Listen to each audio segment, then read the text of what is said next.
a new silver company for investors, with Keith Neumeyer agreeing to become a major shareholder. Luke Norman, co-founder of Gold Standard Ventures, is the new chairman, and the company has acquired 3 former First Majestic silver properties. To learn more about this must-own silver stock, go to FutureMoneyTrends.com/silver1. That's FutureMoneyTrends.com/silver1. Greetings and thank you for joining us at FutureMoneyTrends.com. I have a fantastic guest for you guys. Our first interview of the new year is with Steve St. Angelo of SRS Rocco Report. It's one of those websites that I can honestly tell you, you're going to get fresh content, new research that you have not read anywhere else on the internet. A lot of information you read is regurgitated, or it's inspired or a derivative off of somebody else's thoughts. Steve is one of those guys, rolls up his sleeves. He goes to all the different websites, including the government websites, and he looks and he reads these reports and he finds out the data that isn't really out there. Nobody's put it together before. And of course, he puts it together, gets reposted on Future Money Trends, on Zero Hedge, on SGT, gets posted all over the place. But the important thing is that's special about his website is that it's original content, and it's very, very unique original content. Anybody who's an investor, anybody who's looking at the economy right now or concerned or interested in the economy, SRS Rocco Report is definitely something you want to check out, and you want to be part of his email list as well. One of the articles that caught my attention a week or two ago was the implosion of the global markets has started and can't be stopped. With a lot of optimism in the air since President-elect Trump, I wanted to have him on the show and talk to him and see what he sees that perhaps the entire mainstream media is missing, just as they missed the Trump win. Steve, thank you for joining us. Yeah, Dan, thanks for having me. It's a pleasure. It's been an interesting year. Now we've got Trump was elected president, and now the electoral. He was actually voted in the electoral process, so that's through, and now we're heading into the new year, 2017, and the interesting thing, Dan, as we spoke about in the pre-interview, was that there's this idea that Trump is going to save everything. And I'm glad he's in there, to tell you the truth, because I don't think we're going to have a war with Russia as the neocons were really pushing for. Trump wants to basically have a strong military as well as have good relations. You know, business people like to have good relations. They like to have good contracts and good treaties and good terms with their contracts. But you know, they want to have good relations with other countries so we can have economic activity. So I think that's the good thing. The problem is that Trump is going to have to face is that the situation hasn't changed. And as your listeners and readers who follow my work, the energy is the key, Dan. And so with that article that you just mentioned, which is the implosion of the global markets has started and can't be stopped. I have an email exchange with Hugo Salinas Price out of Mexico, and he's the one that's trying to get silver reinstated as a competing currency, the peso, you know, the silver libertad in Mexico. Well, he's been following the international, let's say, reserves in the world, and he's got this fascinating chart. What happened in August 1st, 2014, it peaked, and it was right around 12 trillion.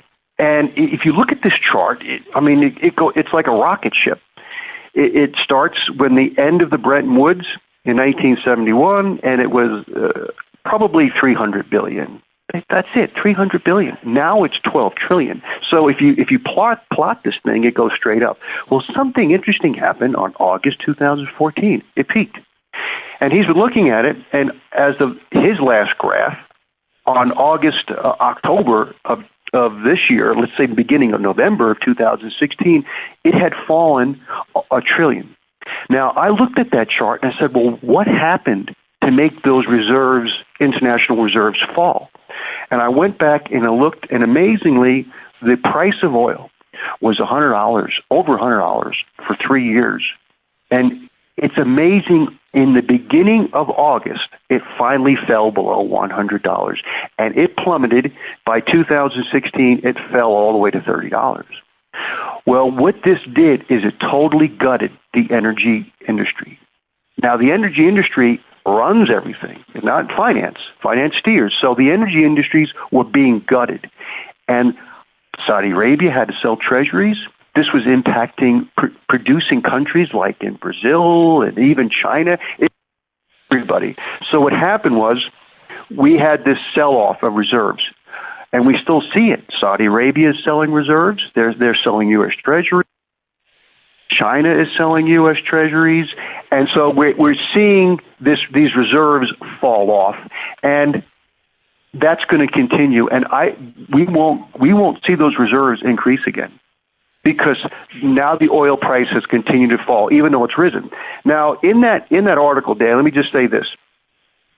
The global universe, there's $217 trillion in real estate globally. There's $94 trillion in securitized debt. We also know those as bonds, treasuries. And then there's $55 trillion in equities or stocks. And this was as of 2015. Well, all the gold and silver that you can get your hands on, actually investable gold and silver, is $3.1 trillion. It's like almost a rounding error compared to everything else. So I see now we're having a collapse of the international reserves. They're still propping up the market. We're going to see the collapse of stocks, bonds, and real estate. And that's when gold and silver will rise in value. So I wanted to start the interview off with that. Well, okay, so what people are hearing, though, is that the stock market is making new all-time highs. The dollar is rallying. It's getting much, much stronger, stronger than anyone would have ever thought. And there could be some sort of a reboot, I guess, with the U.S. economy, if with lower taxes, less regulation. I'm with you as far as Trump. I think it's definitely a positive thing. I think he definitely prevented war. I think he's not going to go out of his way to harm the middle class like the globalists that have been running things have for the last 25, 30 years. But just looking at the stock market, looking at the U.S. dollar, that's what most people are going to look at. That's the emotion driver that is going to kind of push market participants into what they're going to do. What is your analysis when you see a stronger dollar and a stronger stock market? Is this really a great thing, as CNBC and Fox Business would want you to believe? No, this is. I look at the dollar rising and the stock market as a cancerous tumor. Now, is it good for the tumor to grow? No, it's not. And you see, we haven't spoken for a while, but the interesting thing is it all comes back to the energy. And when we have this problem with the energy, it impacts everything. And so this is a chart that I don't think anybody really has seen. It hasn't been really shown in the mainstream media, that the GDP, global GDP, has fallen 5.7%. This is according to the World Bank. In 2015, it fell 5.7%. Dan, it fell from 78 trillion down to 73.9 trillion. You look at the IMF. The IMF says that the global GDP growth was 3% in 2015. The World Bank says it's down almost 6%. Things started falling apart in 2015. Now, there's so much we've missed in the last several months that I've been putting out. It's this based upon the thermodynamics. And Louis Arnault took this chart, and he took U.S. GDP divided by the population, started in 1900. And then he took the U.S. GDP divided by gold per population, and then by oil and the population. And so you had three different lines. Well, they all went up. They all went up since 1900 to 1970. They all went up together. You see, we were building real wealth. Then gold and oil shot up, and then they came down, and then they shot up again recently, and now gold and oil, as in U.S. real growth wealth, has collapsed. What has gone up is the GDP. So we have a huge disconnect. So everybody who's flocking into the stock market, that's not real wealth. That's a fictitious of wealth. That is a propped up, and that's what you're seeing right now. And so investors around the world, Dan, whether they may be in Europe or in Asia, they're seeing this stock market and the dollar go up, and it's going up by default, not because it's a safe haven. It's probably the last big bubble, and so that's what's happened. And really, and I asked the lawyer, I said, what should the real GDP per head be? He said it should be about 10% of what it is today. So that means if our GDP is about 17 trillion, 18 trillion, it should be about 2 trillion. That's what our real GDP is when you start pulling out all the inflation, all the everything that's been propped up. So going forward, and we can get into this. I think we should get into the energy. I'm sorry. Go ahead, Dan. No, go on with energy, because I think that's one thing that I'm surprised that even people who read your letter or read your articles, it's hard to fully comprehend it because you've done more research than anybody on it. You're also cutting new ground with your connection with the precious metals. So it's something that everybody should hear. So if you could kind of just take a few minutes just to lay the groundwork, and then go into what we're looking at over the next 5 years. Okay, and this is really important. This is really important for your listeners to understand. There's this idea that peak oil is not true. Well, it is true, and there's other ways to gauge it beyond. It's the energy return on investment, and that can show us that things are really bad in the energy industry, as well as the thermodynamics, and that could be an interview on itself. Real quickly, if you could that's a great point, actually, though. What was the return on investment, say, 50 years ago versus right now?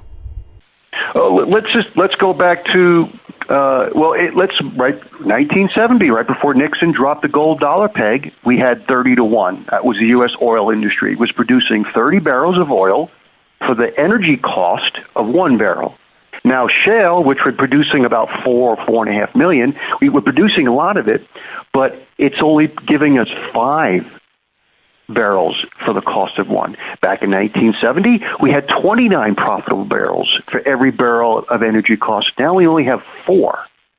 The issue is, and this is what people don't get, is our modern society, which is roads and bridges, and our modern agricultural system, which is processing, harvest processing, distribution, our education system, entertainment, retail markets, technology, all that stuff takes a lot of energy. And what we need, Dan, is we need at least 20, closer to 30. Well, things got in big trouble when we went below 30-1 in 1970. And so now, even though we're producing shale because that's all we have left, it isn't allowing us to maintain the system. That's why we have all this debt. And so let me tell you, the companies that have been making money, ExxonMobil, Chevron, and ConocoPhillips. Those are the big 3 oil companies in the United States. Those are the ones, especially ExxonMobil, were making lots of money. And I'll tell you how much money.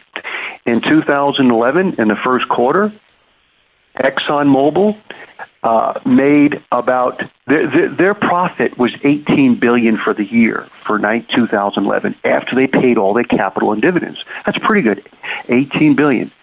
They borrowed $8 billion last year after they paid their capital and dividends. They didn't have enough money. And this year, it's even worse. So, and Chevron had to borrow $18 billion last year to pay for its capital and dividends.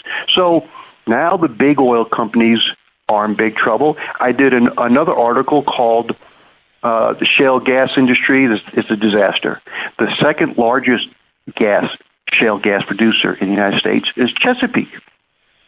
If you look at their free cash flow, which tells you if they made money. I went back all the way to 2006. Dan, they were in the red every year, and from 2006 to 2015, they spent $60 billion more than they made in operating cash, and they're the second largest gas producer in the U.S., and they're not the second by much. They're behind ExxonMobil just by a little bit. So even though the price of oil has come up a little bit, and so natural gas, the whole energy industry is being gutted because the cost to produce oil and gas continues to increase, even though the price is lower. So they're cutting capital, they're cutting back exploration. I mean, they're cutting it back. We're talking 40, 50%. And so this is what Trump is going to have to face. And lastly, you see, when there's a debt, this is what people don't realize. If the shale companies are much worse than the big companies like ExxonMobil and Chevron, they haven't made any money as an industry since 2009. And I've got a chart on my website. The shale oil industry, the top shale producers, have not made any money as an industry. Some have, some years, but when you add them up all together, since 2009, they haven't made any money. They've lost money. So that's not sustainable. But what these big companies are losing money, when there's debt on the balance sheet, that means they're stealing energy from other aspects of the economy to produce the oil. That's what's happening now. The oil isn't paying for itself. So Trump might come in and he may do some things with the energy industry, but it won't change the dynamics. And folks who think that Trump will change that, he can't. You can't change gravity. You can't change gravity. Gravity's still going to be gravity on the earth. It doesn't matter what you do, you won't be able to change these fundamental laws. So this is the issue that Trump will have to face, and I think things will get very interesting this year and probably by 2020. 2020, 2025, where are we with energy then? As I mentioned, Bedford Hill, who I study, what they did at the Hills Group, and this is an interesting story. These are a bunch of oil engineers, and Bedford Hill is a project manager. One of the oil engineers invested in an energy company, and the stock just plummeted because they revalued their reserves. And this made this engineer very upset. He said, "We got to figure out a way to figure out what's really going on." So about a half a dozen oil engineers and Bedford Hill designed this ETP oil model. And they actually plotted the cost of oil since 1900 using thermodynamics. And then they took the actual price of oil and they put it over their plot. Its accuracy in scientific was R equals 0.965. 1. If you reach 1, it's perfect.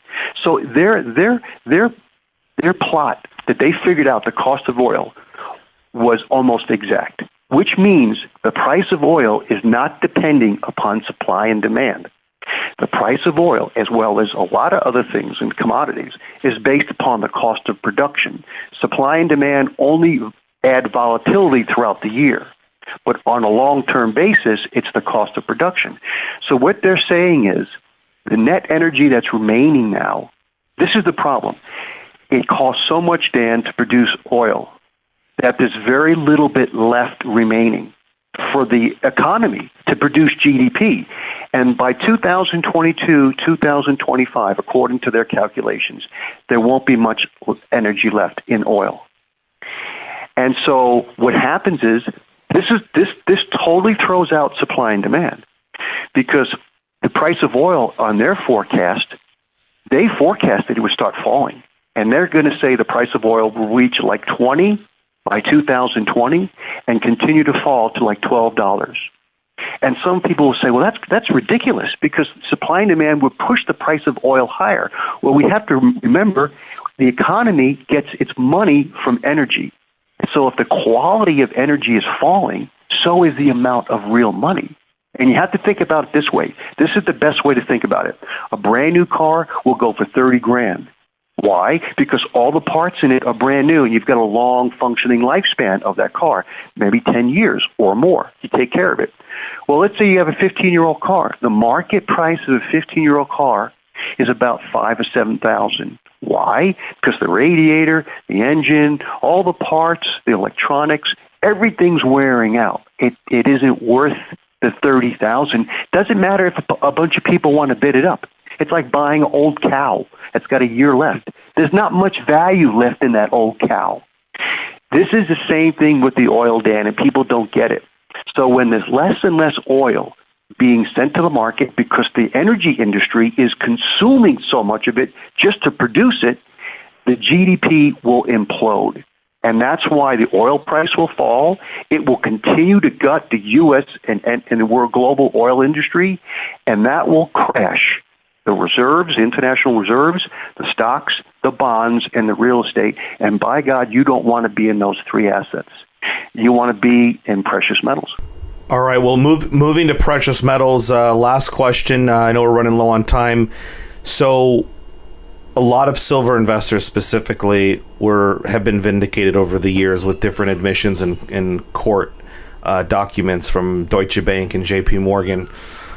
Yet the silver price continues to struggle despite these news, basically, big news, I guess, for silver investors, but it's not really connecting at all to the price. Meanwhile, JP Morgan continues to short silver on the COMEX and hoard it and accumulate it physically. What is your assessment of the silver market right now specifically? Dan, that's a great question. And I recently wrote an article describing this, what's going on. It's called Forensic Evidence, Why the Silver Price Manipulation Will End. Now, before I get into that, this will just take a minute. We have to understand there's two ways to value things. There's the commodity price mechanism, and that's based upon the majority is the cost of production. And that's the commodity price. You use them up, wheat or oil, natural gas, even, let's say, copper. So the overriding cost of a metal or a commodity, energy or good, is based upon its cost of production.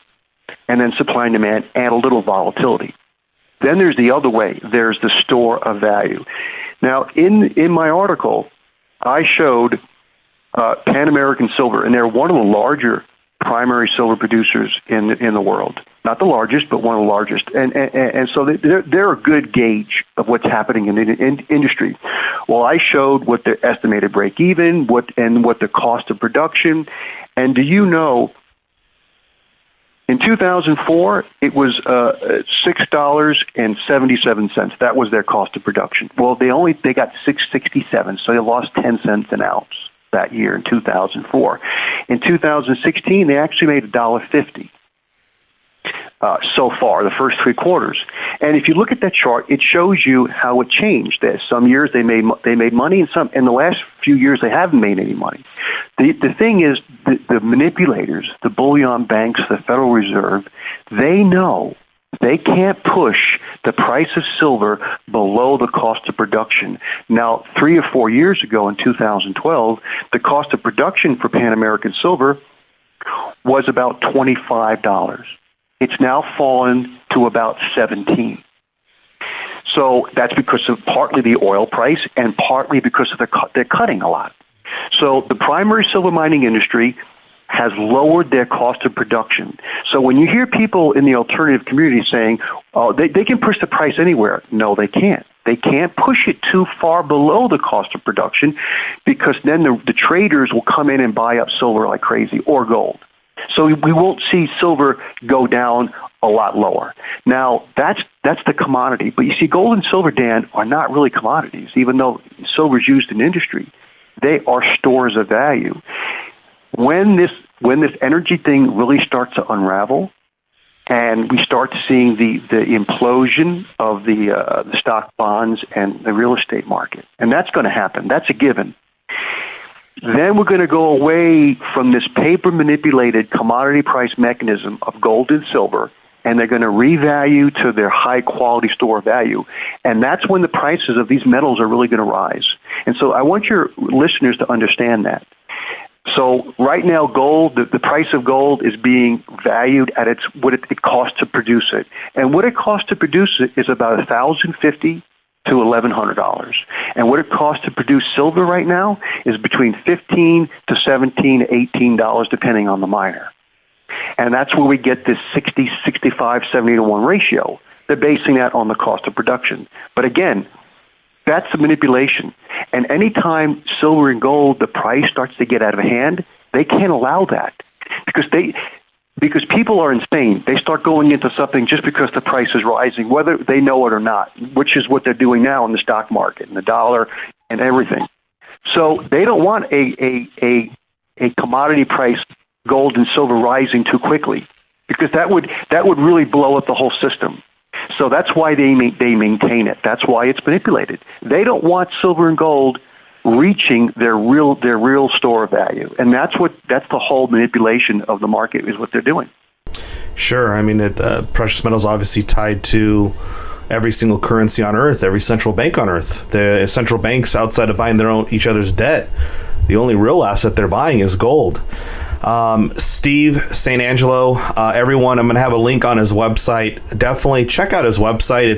It's something you're really going to enjoy, and he also doesn't bombard you with emails. You're going to get maybe a handful of emails a week. What would you say, Steve, about 2 to 3 a week? Yeah, if you subscribe to the site, which you get every time I put a new post, you just get a reminder. And they can always stop that, but that's what the email is. Anytime I put out a new article, the person who subscribes to it, the email, they'll get that in their email. And you can't beat the price. Steve, of course, offers a full refund if you don't like the service. It's free. You're getting amazing research that really we should all be paying for, but Steve gives it for free.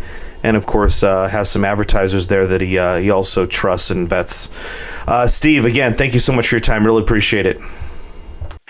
Dan, thank you very much. And one last thing I want your readers who are thinking about getting in the market, U.S. debt since 1971 has increased 23 times.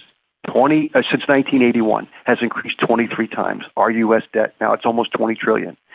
Amazingly, Dan, the Dow Jones index is up 23 times. It's up the exact same ratio. S&P is up like 21. The retirement market, U.S., is up 24.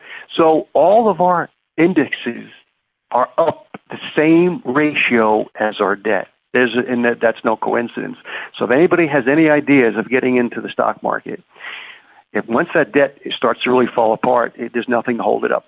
So I wanted to conclude with that. Yeah, I got mixed feelings on that. I know the debt's going to go up, so I don't know. Well, it will. It could for a while. You're right. It can for a while.